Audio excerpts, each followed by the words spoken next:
In today's Health Watch, February is Heart Month. Local 5's Caitlin Corbett has some simple steps that could save lives.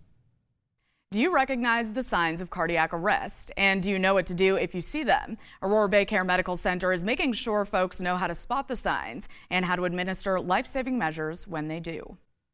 The initiative, at least for us locally, is we want to have more people, enable more people to save lives. Dr. Carrie Ahrens is an emergency medicine physician at Aurora Bay Care, and this Heart Month, she wants to make sure people can recognize a potential killer, cardiac arrest. But more than that, Dr. Ahrens wants to make sure people have the tools to save a life through compress and shock training.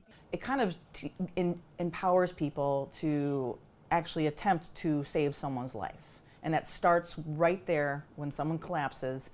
You just start pushing on their chest, and if they push you off, you're done. They're fine. If they don't push you off, you keep going until help arrives. While the goal is to have everyone trained on CPR and AED use, the compress method is less intimidating. It prioritizes pushing on the chest immediately and continuously without having to worry about stopping to administer breaths periodically, as in traditional CPR. This is so much better than doing nothing. And so the breathing is secondary. It's still necessary, but secondary early on when someone collapses. Getting more AED devices into the community and training more people on how to use them is also part of the goal.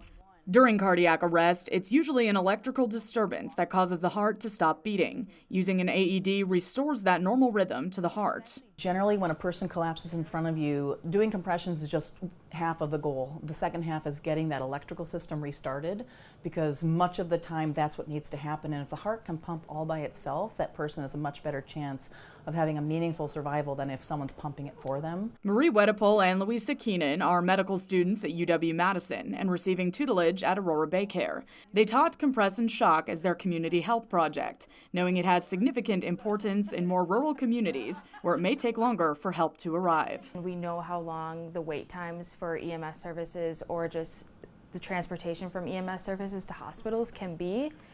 And so we wanted to positively impact the community by teaching a group of community members how to perform CPR and use an AED to help kind of take matters into their own hands in emergency services. Time is precious in an incident of cardiac arrest, but having the proper tools and taking immediate action can save lives. CPR is a skill that's very easy to learn, and it's something that anyone can do.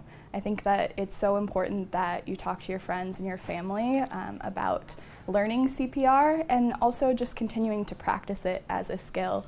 Taking a heart risk assessment can help you to be proactive. To learn where you can take one, visit Aurora Bay Care's website. And that's our Health Watch. I'm Caitlin Corbett for Local 5 News.